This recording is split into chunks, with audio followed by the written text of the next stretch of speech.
Bismillahirrahmanirrahim. Assalamualaikum warahmatullahi wabarakatuh. Hari ini 24 Oktober ya, 2023.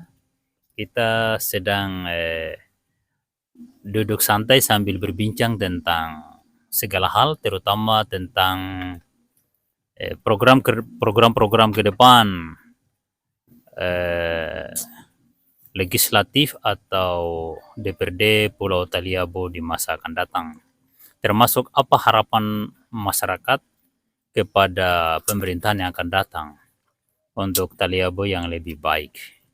Karena selama ini, sejak adanya pemekaran daerah, baik itu pemekaran Kabupaten Kepulauan Sula maupun Kabupaten Pulau Taliabu, kita melihat masih banyak hal yang belum dipenuhi oleh pemerintah setempat. Terutama adalah masalah infrastruktur dasar. Sementara infrastruktur dasar itu adalah penunjang utama jalannya roda ekonomi masyarakat. Nah, di tempat ini telah hadir beberapa orang aktivis pejuang dan pemerhati pembangunan di Pulau Taliabu, terutama salah seorang kandidat legislatif kita, Pak Husni Ode, yang alhamdulillah sedang hadir dan ikut duduk berbincang dengan kita saat ini. Ya, pada kesempatan ini, karena beliau yang sempat hadir, harapan kita sebenarnya legislatif lain juga sempat hadir. Dan moga-moga dari video ini, bagi para anggota legislatif yang sempat nonton, bisa nanti undang kita untuk bisa berbincang tentang Taliabu di masa akan datang dan gagasan-gagasan mereka tentang Taliabu yang lebih baik dari hari yang kemarin. Karena Islam menganjurkan kita untuk hari esok itu jauh lebih baik dari hari ini. Kalau hari esok itu sama dengan hari ini, berarti kita telah rugi. Nah, itu pesan-pesan Sang Rasul Sallallahu Alaihi Wasallam.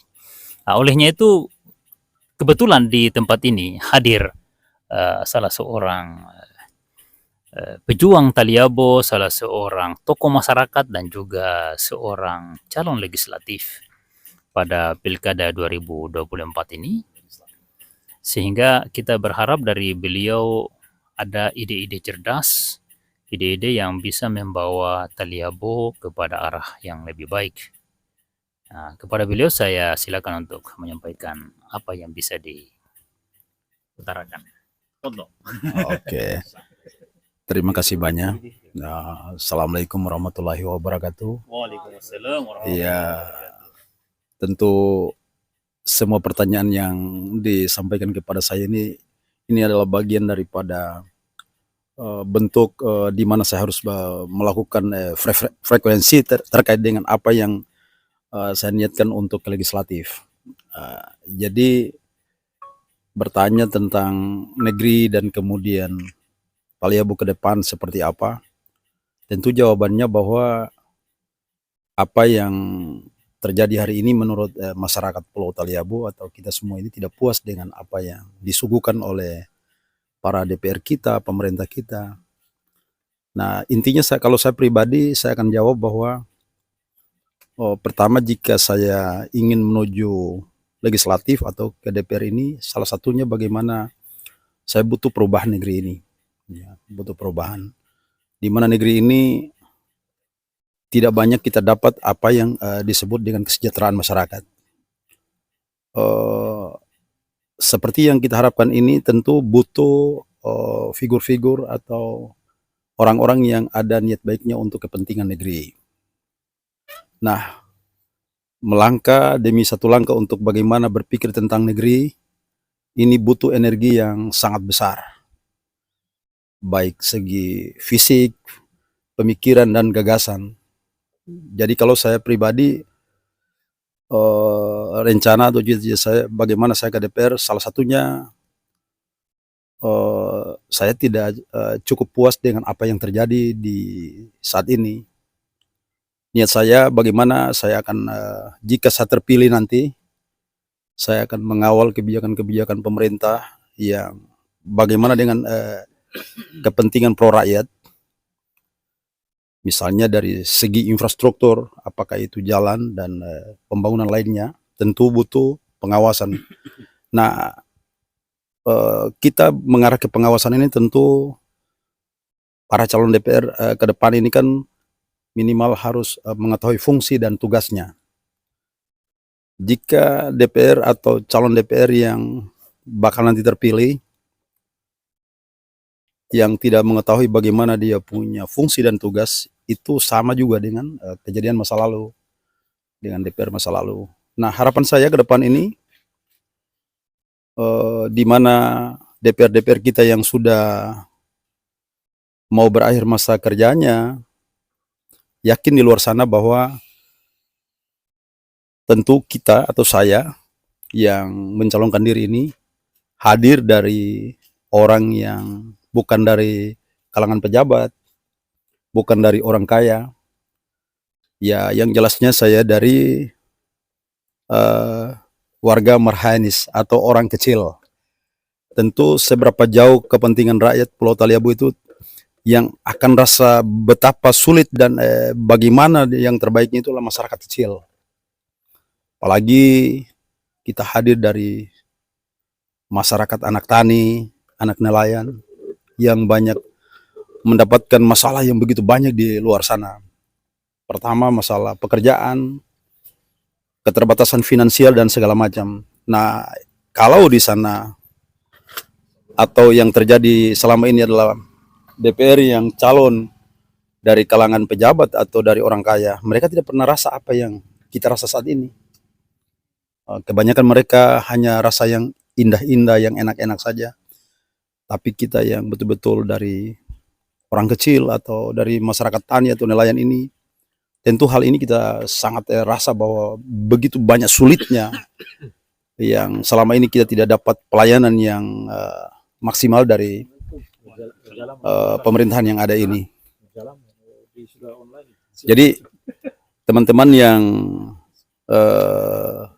ada di sekitar ini maupun yang ada di luar sana, saya hanya berniat bahwa insya Allah ke depan kita terpilih dan kemudian insya Allah kita akan bertanggung jawab dengan tugas dan fungsi kita sebagai DPR.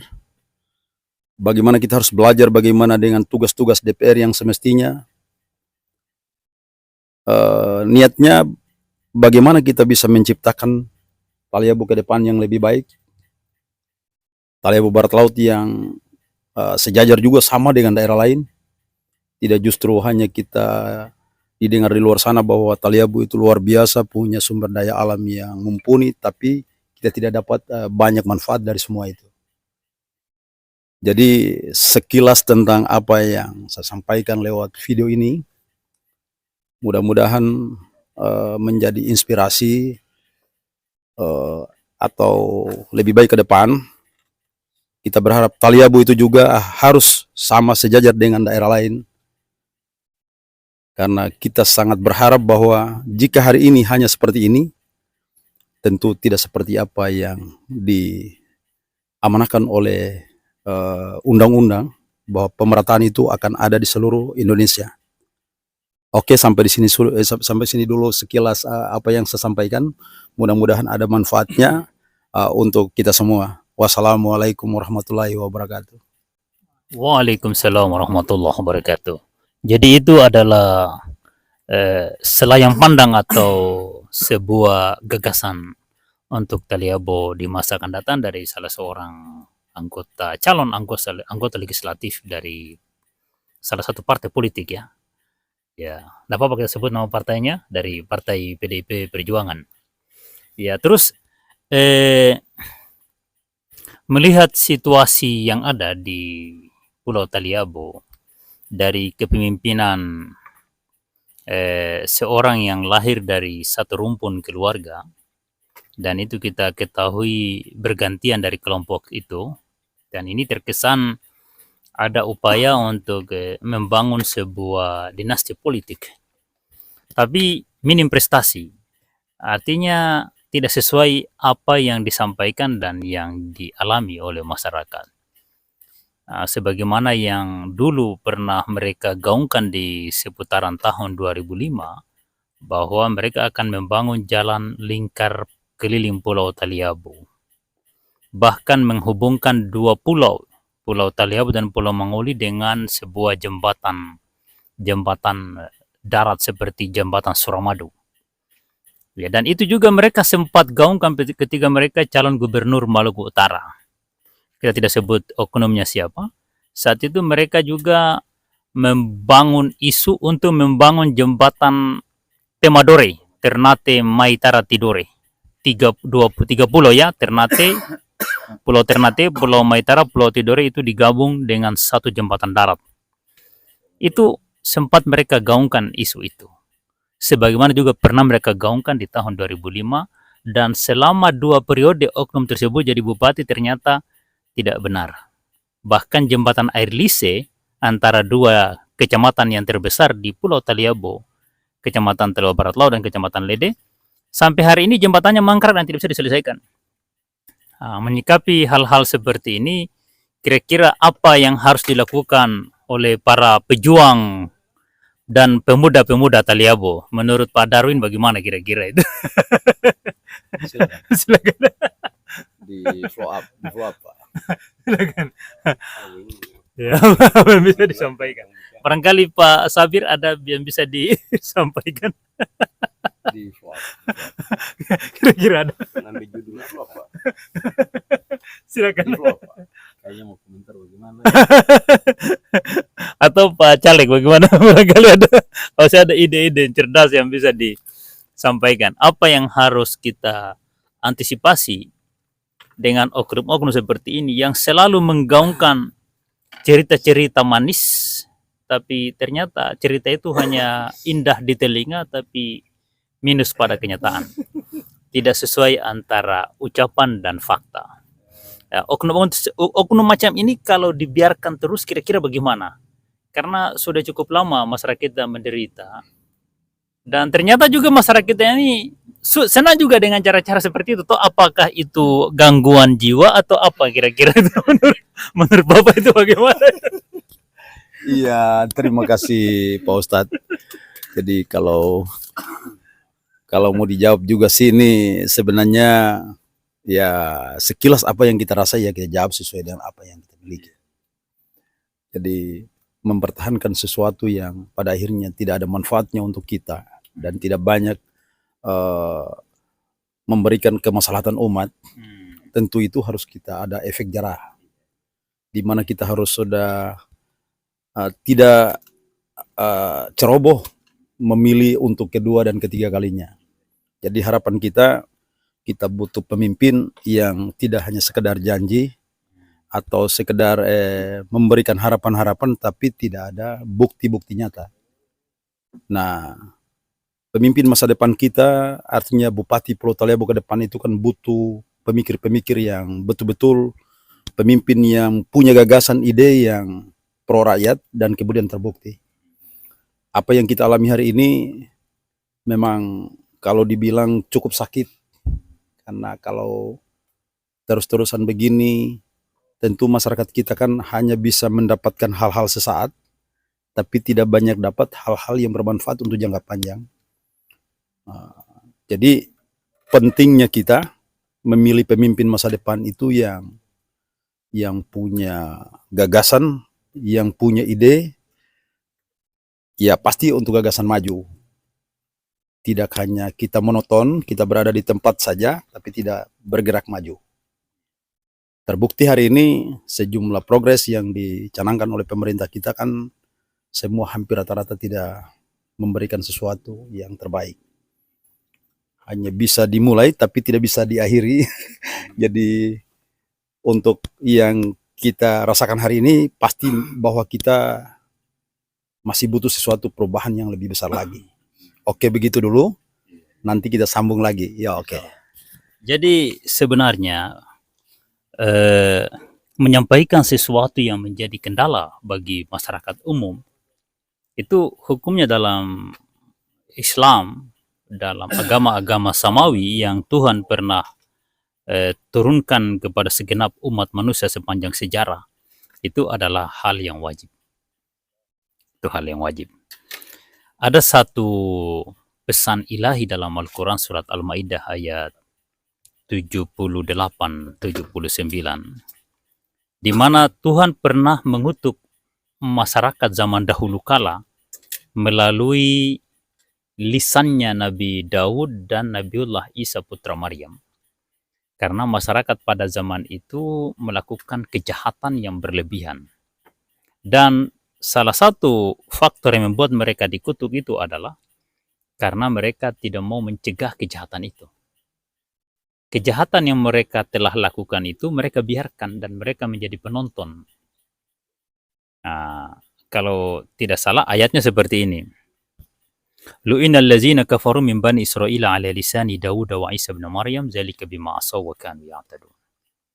Allah melaknat masyarakat di zaman dahulu, di zaman Bani Israel, melalui lisannya Nabi Daud dan Nabi Isa putra Maryam.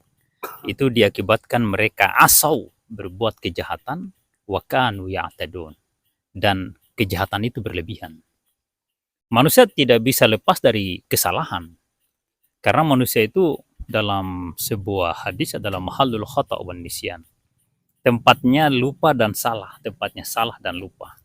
Tapi tidak boleh berlebihan. Ketika dia berlebihan, maka masyarakat sekitarnya harus mencegah. Karena ketika itu tidak dicegah, maka akan merugikan orang banyak. Segala perbuatan yang merugikan diri sendiri dan orang banyak, itu harus dicegah. Ya, terutama kalau itu merugikan orang banyak. Nah, di ayat yang ke-79 surat Al-Ma'idah itu, Allah mengatakan, Kanu layatanahawna an munkarin fa'alu. Mereka juga tidak mencegah kejahatan yang telah mereka lakukan. Labi sama kanu yaf'alun. Benar-benar menjijikkan perbuatan itu. Jadi membiarkan sebuah kejahatan itu, membiarkan sebuah kemungkaran, sebuah penindasan terjadi di hadapan mata kita, bahkan kita juga menjadi korbannya. Kalau itu dibiarkan, maka itu akan mengundang laknat Tuhan.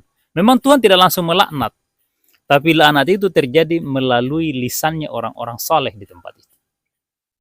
Jadi kalau ada orang-orang saleh di tempat itu yang mengutuk masyarakat di tempat itu bisa terjadi. Apa yang terjadi di masa lalu, di zaman para nabi, tidak menutup kemungkinan terjadi di masa-masa sebelumnya. Jadi Al-Quran itu menyampaikan bahasa itu sifatnya simbolis. Artinya, kalau dia menyebut nama Fir'aun, berarti Fir'aun itu ada di sebuah tempat, ada disebut di mana-mana, di segala zaman.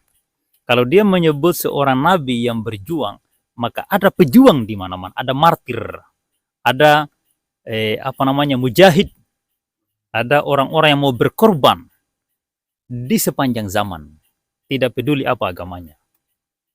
Bahkan agama yang benar adalah agama yang berjuang untuk kemaslahatan hidup umat manusia, walaupun tidak berwajah seperti agamawan yang sebagaimana kita saksikan setiap hari. Karena terkadang juga ada orang yang wajahnya agamawan, tapi dia bekerjasama dengan penguasa yang zalim itu. Banyak terjadi. Sepanjang sejarah juga ada nama Bal'am di zaman Fir'aun. Ada namanya pengusaha-pengusaha elit yang bernama Qarun. Itu simbol-simbol yang diceritakan dalam Al-Quran dan ada di setiap zaman. Sebagai pemuda yang ingin memperjuangkan Taliabo ke arah yang lebih baik, ya pasti kita akan berkorban dan berteriak melihat kenyataan itu. Itu ciri-ciri para nabi. Para nabi itu bukan saja orang yang mendapatkan wahyu, tapi orang soleh yang berjuang demi kemaslahatan hidup umat manusia, itu sama dengan para nabi, membawa misi kenabian. Makanya jumlah para nabi itu sulit diprediksi. Nabi itu kan artinya pembawa berita, pembawa kabar. Orang kalau tidak mau bawa kabar, bukan nabi dia. Kalau semuanya diam, pasif, ya apa bedanya manusia dengan pohon? Kalau pasif, ya nabi adalah orang yang memberikan kabar baik dan kabar buruk. Seperti itu. Manusia yang memberikan kabar baik dan kabar buruk tentang kondisi kehidupan umat manusia, itu adalah pelaksana tugas kenabian. Ya, jadi sebagai pemuda kita harus gayung bersambut dalam menyelesaikan kondisi-kondisi di daerah kita secara khusus maupun bangsa kita secara umum, negara. Karena ke depan ini, di beberapa bulan ke depan kita menghadapi pesta demokrasi pemilihan presiden. Pemilihan presiden.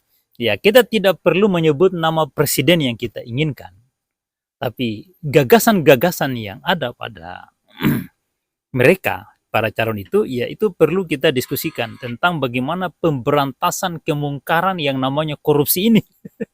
Iya, Kak. Siapakah capres yang benar-benar ingin memberantas korupsi? Iya kan? Nah, saya lebih cenderung kepada pribadi yang benar-benar mau mengadakan pemberantasan korupsi dengan menggunakan 3 hal. 1, pembuktian terbalik. Jadi total asetnya si pejabat itu harus diperlihatkan. Iya, betul-betul diperlihatkan. Dan kalau dia sembunyikan itu harus disanksi kalau dia sembunyikan, kalau dia punya aset yang disembunyikan. Nah, kedua, kalau ternyata dia tidak bisa membuktikan dengan cara yang benar bahwa ternyata dia mendapatkan harta dengan cara yang benar, ada harta yang diperoleh dengan cara-cara korupsi, maka konsekuensinya harus hukuman mati. Ya, saya setuju kalau ada capres yang hukum mati semua koruptor dari Sabang sampai Merauke, dari Miangas sampai Pulau Rote. Jangan ada sisa, kasih rata.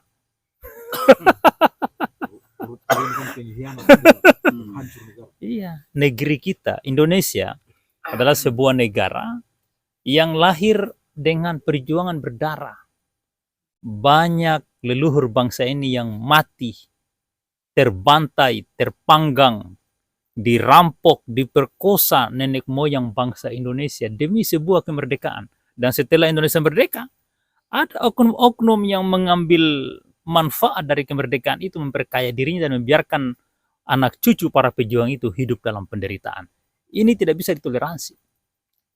Di zaman perjuangan, para pengkhianat itu dibantai, dibunuh, Pak, dihukum mati. Kenapa setelah kita merdeka ada oknum-oknum yang tepuk dada bahwa saya punya jasa ini, padahal dia digaji. Mengaku dia berjasa di sini. Kalau dia seorang pejabat, dia kan digaji. Semua kerjanya itu ada tugas. Tidak ada jasa, Pak. Tidak ada jasa. Dia jadi dibayar. Dia dibayar per bulan. Bahkan dia ada tunjangan, ada uang perjalanan, ada segala rupa macam, ada uang rumah tangga, ada rutin kantor, dan lain sebagainya. Miliaran uang habis untuk hal itu lagi. Sementara rakyat hanya bisa membayar pajak dan merasakan penderitaan dari ulah mereka para koruptor itu. Makanya koruptor harus dihukum mati. Itu yang kedua. Yang ketiga, seluruh aset koruptor itu wajib dirampas. Dimiskinkan, karena koruptor itu, Pak, sekarang dia sengaja korupsi. Sengaja dia korupsi. Dia ambil, pokoknya dia manfaatkan, dia ambil uang sebanyak mungkin, dia sembunyi terserah di mana dia mau. Ya. Apa yang dia inginkan dari tindakan itu? Kalau suatu saat dia ditemukan, dia akan dipenjara. Andai kata dia ditemukan, dia dipenjara. Tapi untuk supaya dia jangan ditemukan, dia menggunakan berbagai macam cara. Termasuk membayar para penegak hukum. Termasuk menggunakan pengacara-pengacara mahal di persidangan. Ya. Kalau ternyata dia dipenjara, ya kan, maka total aset itu jadi milik dia. Karena sudah dibayar dengan penjara tadi. Maka seluruh hasil perampokan, hasil korupsi itu mutlak jadi miliknya, Pak. Karena kita tidak punya undang-undang perampasan aset. Makanya kita harus mendukung capres yang benar-benar mau merampas itu. Entah dia mendesak DPR membuat undang-undang, ataukah dia mengeluarkan perpu. Atau apa namanya. Ya, supaya ada legalitas hukum untuk memberantas koruptor dengan menggunakan 3 cara tadi. Yaitu pembuktian terbalik, hukuman mati, dan perampasan aset. Saya tidak perlu sebut siapa kandidatnya seperti itu, tapi kalau ada di antara calon presiden itu yang kita dukung. Kalau menurut saya, menurut bapak-bapak sekalian terserah mana juga. Ini diskusi-diskusi santai ini. Iya. Kira-kira siapa yang punya gagasan lagi tentang bagaimana Taliabo ataukah tentang? Tidak mesti ini kan. Hah? Mesti arahkan kamera. Oh, boleh, silakan. Tidak perlu arahkan kamera. Jadi saya punya pertanyaan untuk pada caleg. masih bakal ini. Iya, Masih bakal toh. Jadi ada pepatah yang mengatakan begini. Di dalam sistem yang buruk, orang baik pun akan jadi buruk. Di dalam sistem yang baik, orang jahat pun akan jadi baik. Bahasanya Pak Yusri. Ya. Jadi saya punya pertanyaan ke abang ini, bagaimana misalnya ketika abang sudah berada di legislatif, terus ini faktanya di dalam di antara teman-teman legislatif ini itu terbangun sebuah sistem yang buruk di dalam di dalam DPR kita misalnya ke depan. Artinya Bapak ini kan punya komitmen itu, bagaimana memperjuangkan kesejahteraan rakyat, memperjuangkan aspirasi rakyat. Jadi bagaimana misalnya kalau setelah Bapak berada di dalam DPR, sistem yang ada di dalam itu buruk, apakah ini kan kondisinya sepertinya abang nanti ini akan dipaksakan untuk mengikuti sistem buruk yang ada di dalamnya. Itu bagaimana komitmennya untuk menjaga itu supaya tetap komitmennya adalah memperjuangkan kepentingan rakyat. Kira-kira bagaimana, Pak? Ya, oke. Terima kasih banyak terkait dengan pertanyaan bagaimana nanti suatu saat jika saya di posisi DPR dan kemudian di dalam itu lingkungannya buruk, kan seperti itu. Jadi memang ada beberapa pepatah tadi yang disebut itu bahwa jika kita berada di lingkungan yang buruk, kita juga turut buruk. Iya. Dan kemudian jika kita berada di lingkungan yang baik, kita ikut baik. Oke lah, kita pilih bahwa jika di posisi yang buruk, Ya, misalnya. misalnya ya. Jadi kalau di posisi yang buruk, pertama yang saya utarakan di video pertama tadi itu bahwa saya kan tentu berkomitmen dengan fungsi dan tugasnya DPR dulu, itu dulu. Ya, fungsi pengawasannya tentu saya tidak paham tentang buruknya itu, tapi ya, yang jelas secara kedekatan emosional saya akan melihat bahwa mungkin kata buruk ini berarti sistem pemerintahan atau lingkungan DPR-nya sudah tidak baik. Seperti itu mungkin kejelasannya. Kata tidak baik ini berarti otomatis semua kegiatan yang ada di situ tidak pro rakyat, tidak berkontribusi terhadap kepentingan rakyat. Saya kan sudah sering cerita di teman-teman dari beberapa waktu lalu bahwa saya ini orang yang serba punya banyak keterbatasan. Tapi dengan keyakinan bahwa saya ke DPR ini bahwa dengan keadaan saya di luar sini, saya hidup dengan jadi nelayan bisa, hidup dengan jadi petani bisa.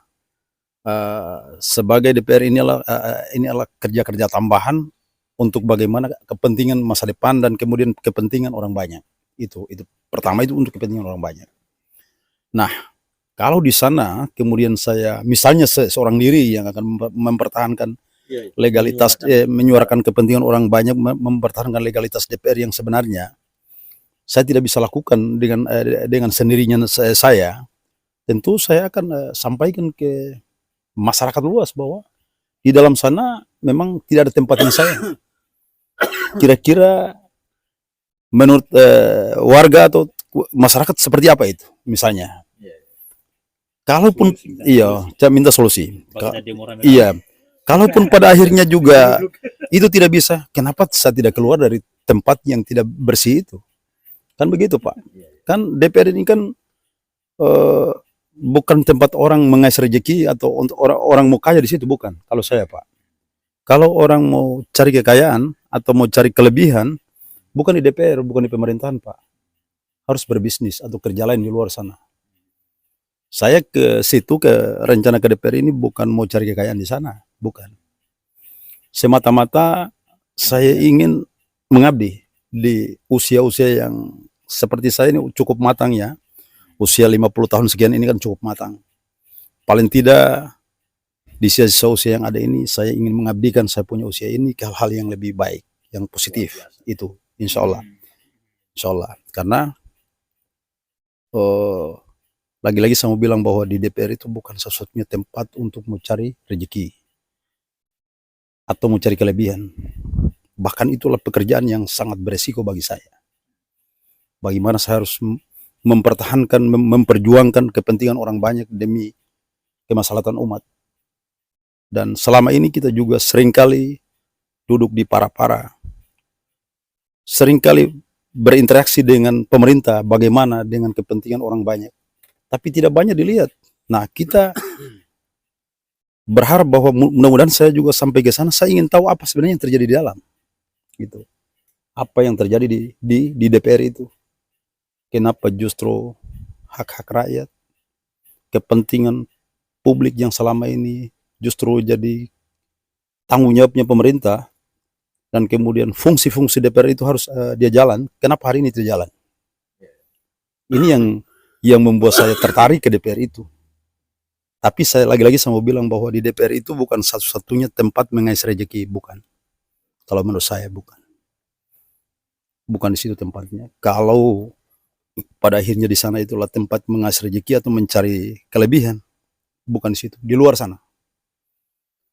Mungkin kita jadi petani yang benar, mungkin kita jadi pebisnis yang benar, atau jadi pengusaha yang benar. Jadi kalau saya di sana itu insya Allah saya akan mempertaruhkan kemampuan sesuai dengan tupoksi saya sebagai DPR, memperjuangkan aspirasi untuk kepentingan rakyat. Itu yang paling penting. Saya mau bilang bukan yang lain, bukan. Dan kalau pada akhirnya seperti yang dirisaukan atau diragukan oleh teman-teman di luar sana bahwa jika saya di dalam itu mungkin saya di posisi di lingkungan yang buruk, saya akan buruk. Itu insya Allah tidak. Insya Allah tidak. Insya Allah. Karena pada akhirnya kalau saya tidak bisa dan kemudian memperjuangkan kepentingan orang banyak dan kemudian tanggung jawab saya sebagai DPR, saya akan keluar. Makanya saya bilang, tempat itu bukan tempatnya saya. Ingat teman-teman, bahwa ini bukan saya bicara hanya sekedar bicara doang. Apa sih itu gaji DPR? Bagaimana itu DPR? Saya akan cari uang di luar jika pada akhirnya itu menurut saya sulit karena orang bilang bahwa cari uang di DPR. Makanya saya bilang bahwa di DPR itu bukan satu-satunya tempat orang mengais rezeki. Tapi di sana adalah tempat orang bagaimana mengadu gagasan untuk kepentingan orang banyak. Gitu. Oke dulu, kayaknya begitu dulu Pak Guru ya. Bisa berkomentar. Tidak. Nanti sebentar lagi. Siapa saja bisa menjawab. Ya. Ini zona bebas. Moderakan kan? Kayaknya cukup gitu. Suara saja Pak Ustaz. Iya. Terima kasih atas kesempatannya. Saya ucapkan juga banyak terima kasih kepada Abang Jul, Ustadz Jul. Dengan channelnya ini kita bisa berkontribusi, memberikan saran dan masukan. Kita dukung terus channelnya. Bukan kita kejar 1 juta views, tapi informasi apa saja yang bisa bermanfaat untuk kita. Terkait dengan podcast pada malam hari ini, menarik sekali. Kebetulan hari ini kita di tengah-tengah kita ada calon bacalek yang insya Allah beliau ada di caleg dari Talebo Barat Laut yang akan mengantarkan insya Allah kalau terpilih keterwakilan hal apa saja yang akan disampaikan akan menjadi keterwakilannya Talebo Barat Laut. Berkaca dari beberapa aksi yang kita perjuangkan terkait dengan jalan atau kepentingan umum, kita sebut saja singkatnya seperti itu, ada kesimpulan seperti itu. Kami dan teman-teman sekalian ini terlibat dalam kegiatan dimaksud. Tetapi yang kami temui di DPR itu terkadang ada kayak ini sesuatu yang kayak itu pertanyaan balik ke kita.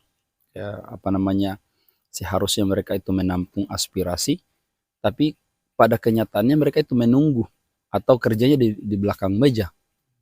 Ya, kayak contoh kemarin di sini terkait dengan jalan yang sering Bang Jul sering soroti, itu sepertinya mereka di DPR sana malah balik tanya, datanya ada atau tidak. Yang sebenarnya data itu sudah harus ada pada mereka. besaran anggarannya, volume pekerjaan seperti apa, itu seharusnya mereka sudah tahu. Artinya DPR ini bukan orang yang tidak tahu, minimal persetujuan anggaran itu mereka yang harus ketok palunya seperti itu. Tapi kenyataannya tidak. Jadi anggap saja bahwa yang pekerjaan kemarin itu DPR itu punya PR yang insya Allah akan dikerjakan untuk DPR yang akan berikutnya. Insya Allah calon DPR berikutnya. Jadi pertanyaan saya adalah apakah akan seperti itu atau ada gerak maju dari DPR yang baru? Misalnya DPR-nya turun ke wilayah kerjanya jika terpilih, insya Allah jika terpilih, wilayah kerjanya untuk menampung aspirasi dalam bentuk reses, atau mungkin ada metode-metode yang lain untuk menampung aspirasi rakyat. Karena jujur saja kemarin itu ada bahasa-bahasa di DPR itu, mana DPR kamu, dalam artian nama di wilayah kamu. Seolah-olah DPR itu bukan perwakilan kita, kayak perwakilan kelompok. Jadi isu itu, info-info seperti ini, ada pertanyaan lanjutan kepada DPR yang baru ini, insya Allah yang kebaru ini, apakah akan sama atau ada gerak yang maju atau metode-metode yang baru. Jadi pada kesempatan ini saya berikan pertanyaan ini, sekiranya bisa dibagilah, kira-kira jangan sampai sama juga dengan yang ada. Terima kasih. Itu saja mungkin yang perlu saya tanyakan. Terima kasih. Wassalamualaikum warahmatullahi wabarakatuh. Ya, ini belum ini. Baru aja rencana bacalek sudah dihajar ini. Artinya muatan iya. Jadi ini muatan inilah yang memang sebenarnya ini sangat berdosa lah teman-teman DPR yang udah menjalankan tugas DPR-nya kurang lebih 5 tahun, 10 tahun. Yang pada akhirnya beban dan tanggung jawab ini justru kita yang baru bacalek yang diserang ini. Ini. Jadi teman-teman di luar sana yang sudah duduk, yang udah duduk di kursi panas itu, ini saya sudah dapat dia punya resiko bahwa punya kerja ini. Jadi luar biasa ini. Jadi jadi bapak-bapak di sana yang asik duduk mesra di sana, tapi saya di luar sini yang kena getahnya nih. Baru caleg. Iya, jadi tentu kalau tahu-tahu bahwa hanya menambah luka, ngapain mau masuk jadi berdarah-darah ulang. Iya, jadi mau berdarah-darah ulang. Iya, yakin dan percaya bahwa hari ini saya ada niatan ke DPR ini bukan berarti saya ingin mencederai tugas dan wewenang saya sebagai DPR. Itu dulu. Saya tidak mau mencederai itu. Yakin bahwa jika saya terpilih nanti, tentu teman-teman adalah bagian daripada orang-orang yang akan memberikan saya nasihat dan kemudian banyak hal untuk lebih baik. Dan dari hal-hal yang kita sudah diskusikan selama ini, bagaimana Taliabu ke depan lebih baik, itu jadi pegangan saya. Kemudian kalau ada sebagian teman-teman yang masih ragu, ya kita kan baru bacalek. Jika pada akhirnya saya sudah duduk, itulah yang akan saya lakukan apa yang semestinya yang jadi tugas saya. Gitu. Jadi kalau pertanyaan tadi yang disampaikan oleh beliau bahwa takutnya akan lebih parah lagi dari yang ada ini, tentu insya Allah tidak, Pak. Kita akan berjuang maksimal. Bahwa selama ini kita kan sangat prihatin dengan keadaan negeri kita. Kita selalu bersuara di mikrofon dan kemudian hearing di DPR segala macam. Tentu jawabannya juga tidak seperti apa yang kita bayangkan. Semua nihil. Nah, untuk mengetahui secara dekat apa yang sebenarnya terjadi di dalam, tentu insya Allah saya rencana ini untuk maju ke DPR ini salah satunya itu untuk mengetahui apa yang terjadi di dalam. Kalau pada akhirnya di dalam itu justru menurut teman-teman meragukan saya untuk jadi bunglon, dalam arti jika saya kemarin putih sampai di dalam hitam, saya tidak akan pernah seperti itu. Karena hari ini saya diajak untuk berada di posisi rekam digital ini, jejak digital ini, tentu ini akan tidak terhapus, Pak. Ini akan jadi momen yang menurut saya sulit dilupakan. Apalagi teman-teman di luar sana, mungkin kalau buka di channel ini kan seru. Baru kita mau bacalik kita sudah diserang, apalagi kita sudah ada di dalam. Jadi intinya insya Allah ada nanti pembeda, Pak. Jika kita atau saya nanti duduk, tentu saya akan ingin memberikan warna baru di DPR itu, bahwa fungsi dan kewenangan dan tugas saya itu betul-betul jalan sebagai DPR yang semestinya. Ada beberapa item yang jadi tugasnya DPR, salah satunya pengawasan, ya itu intinya itu. Tapi lagi-lagi saya mau bilang bahwa kita bukan pengguna anggaran. Nah, itu dulu. Ya tentu pengguna anggaran itu ya Bapak Raja ya, Bapak Raja. Tanda kutip itu Bapak Raja. Iya, insya Allah pengesahannya ada di DPR. Iya di DPR. Jadi pengesahan itu insya Allah kalau tidak pro rakyat tentu kita tidak akan sahkan itu anggaran. Insya Allah ke depan begitu. Jadi yakin bahwa kalau kita jadi DPR nanti suatu saat, semua tugas dan kewenangan yang ada di punggung kita itu tentu semuanya untuk rakyat. Ya. Dan kenapa saya bilang demikian, kita ini hadir dari rakyat kecil dan kemudian terpulang juga untuk rakyat. Insya Allah. Demikian dulu Pak, kalau boleh ditambah. Iya, oke. Jadi perlu diketahui bahwa penguasa anggaran setiap daerah itu adalah top leader pemimpin di daerah itu. Kalau dia adalah kabupaten, maka penguasa anggarannya bupatinya. Insya Allah. Kalau dia adalah kota madya, maka penguasa anggarannya adalah wali kota. Jadi maju mundurnya sebuah daerah itu sebenarnya tergantung pemimpinnya. Kalau kabupatennya bupati, kalau kota madya wali kota. Ini juga hasil diskusi saya dengan salah seorang pejabat di kabupaten tetangga kita yang sudah cukup maju. Beliau mengatakan bahwa maju mundurnya sebuah daerah itu tergantung pemimpinnya, tergantung bupatinya. Iya. Jadi seringkali memang ada bahasa mengatakan, wah kenapa tidak salahkan DPR? DPR itu fungsinya hanya tukang menyepakati atau melegislasi. Kan legislasi itu tukang sepakat, tukang setuju. Iya kan? Hanya tukang setuju atau tidak setuju, dilegislasi atau tidak dilegislasi. Iya. Kemudian mengawasi. Ya, ada lagi satu fungsi anggaran yang membahas tentang anggaran-anggaran. Fungsi budgeting ya, atau bagaimana itu namanya itu. Ya, DPR yang paling tahu itu. Iya. Nah, seperti itu. Ya, cuma sebagai jabatan politik yang jelas DPR juga punya ide-ide untuk bagaimana memajukan sebuah daerah. Ya, seperti itu. Dalam fungsinya sebagai pengawas, sebagai legislator, dan sebagai yang membahas anggaran. Ya, seperti itu. Nah, olehnya itu di channel ini diharapkan kepada legislatif yang lain juga bisa hadir bergabung dalam berdiskusi dan menyampaikan gagasan-gagasan tentang daerah kita di masa akan datang. Seperti itu. Karena selama ini nampaknya dewan kita ini tidak ada ruang komunikasi dengan masyarakat luas. Terkesan si legislatif itu hanya menjadi legislatif untuk teman-temannya yang terdekat. Iya. Bukan legislatif untuk semua masyarakat. Ya, saya lihat juga ada beberapa oknum bupati seperti itu. Ketika dia jadi bupati, dia bupati untuk tim suksesnya, bukan bupati untuk semua orang. Ya, saya tidak sebut namanya ya, tidak sebut nama kabupatennya, tidak sebut nama oknumnya, tapi ada jiwa-jiwa seperti itu yang terjadi di mana-mana banyak. Paling tidak di Kabupaten Impian. Nah, di kabupaten entah anta baranta ini ya sering terjadi itu. Dan kita sudah mafhum itu untuk wilayah di sekitar kita.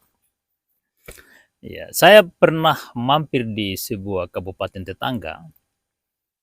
Ya, dan saya diskusi-diskusi dengan beberapa orang di sana. Nah, itu mereka ternyata berbeda dengan kita. Jauh berbeda. Sangat jauh berbeda. Daerahnya begitu maju dengan anggaran daerah itu. Nah, saat ini karena kita tidak bisa membangun dengan anggaran kita, bahkan anggaran kita ini minus bahkan dengan minusnya itu harus berutang di Bank BPD, maka alhamdulillah karena serba berantakan begitu, pemerintah pusat ambil alih pembangunan infrastruktur jalan. Yang sekarang sudah dikerjakan di ruas Bobong Keramat. Nah, dengar kabar juga di Tikong Todoli. Ya moga-moga keliling Pulau Taliabu segera dikerjakan oleh pemerintah pusat. Nah, seperti itu. Nah, jadi kepada caleg-caleg yang lain atau sahabat-sahabat dari pemuda-pemuda Taliabu atau siapa saja ingin berpartisipasi dalam forum diskusi ini, bisa hubungi kita atau silakan datang dan kita berdiskusi. Terserah dijadwalkan kapan saja, di mana saja. Asal bisa dijangkau ya, jangan juga jauh dari tempat kita duduk-duduk ini. Kalau bisa di Galampa yang ada ini. Atau di sekitar sini ya, di seputaran desa Onemai, Salati, Gele. Ya, Beringin Jaya juga bisa, dekat-dekat. Kasango juga bisa kalau siang hari ya. Dan bakar-bakar ikan. Iya, bisa. Jadi semua caleg-caleg yang mau ingin berpartisipasi dalam forum diskusi di channel ini ya bisa mampir dan bisa mengirim kabarnya melalui komentar di kolom komentar. Silakan berkomentar. Bebas, itu ruang komentarnya terbuka untuk umum. Ya. Jadi mungkin sekian dulu yang kita bisa diskusikan di malam ini. Nanti kita sambung lagi di malam berikutnya. Ya, atau di part berikutnya. Sekian, assalamualaikum. Oh ya, masih ada tambah, silakan. Saya bicara partai yang kamu nganu. Iyo, ini teman-teman itu syukur alhamdulillah kalian sudah kasih kami solusi. Yo, ke depannya mari kita duduk bersama. Yo, apabila caleg PDIP yang memang ada yang duduk di DPR, termasuk salah satu kecamatan Tali Barat Laut, dan itu siap menampung aspirasi. Dan itu partai PDIP Perjuangan itu sebenarnya partainya masyarakat, partainya rakyat kecil, siap menampung aspirasi. Apabila DPR itu dari partai itu dia tidak menampung aspirasi masyarakat dan dia tidak perjuangkan, maka partai juga punya tindakan. Dan kebalikan, apabila DPR itu sudah bertindak, baru ketua di atas mengambil tindakan yang lain, maka itu kita akan lawan. Karena yang terjadi hal sekarang, ada DPR dari partai PDIP Perjuangan yang duduk di kursi, mereka tidak pernah berpikir hal itu. Mereka cuma mempentingkan dong punya pribadi sendiri, memperbesar dong punya perut. Kasihan masyarakat yang sudah menyumbangkan suara.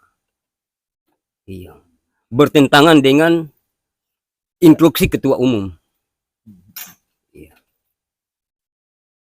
Ketua umum itu tidak pernah memperhatikan atau mementingkan, dia itu banyak uang, dia itu punya kapasitas. Tidak. Dia demi negeri ini, dia berjuang. Contoh kayak Pilpres ini. Wakil itu dia mau ambil siapapun yang banyak uang jadi. Tapi kenapa diambil Mahfud MD? Salah satu yang diperhatikan itu adalah birokrasi hukum. Karena Mahfud ini sudah dipikirkan oleh Ibu Mega sebagai ketua umum, kematangan bagian hukum. Karena sudah habis jabatan dia duduki. Pernah ketua MK. Jadi saya kalau kita bicara 3 kandidat ini, nanti kita lihat di debat seperti apa. Jadi itu tanggapan saya. Saya bersyukur alhamdulillah teman-teman di Kecamatan Tali Barat Laut ada kepentingan sesuatu, mari kita diskusi bersama. Kami sebagai kader, kami siap menerima aspirasi, siap duduk diskusi bersama. Masalah khusus Kecamatan Tali Barat ke depan, insya Allah kami siap. Hanya itu saja yang bisa saya sampaikan. Jadi, jadi sementara seperti dulu kajian kita dalam channel ini. Nanti kalau ada yang komen silakan komen. yang ingin bergabung nanti silakan tentukan tempat dan kita akan menuju ke sana. Sekian, Assalamualaikum warahmatullahi wabarakatuh.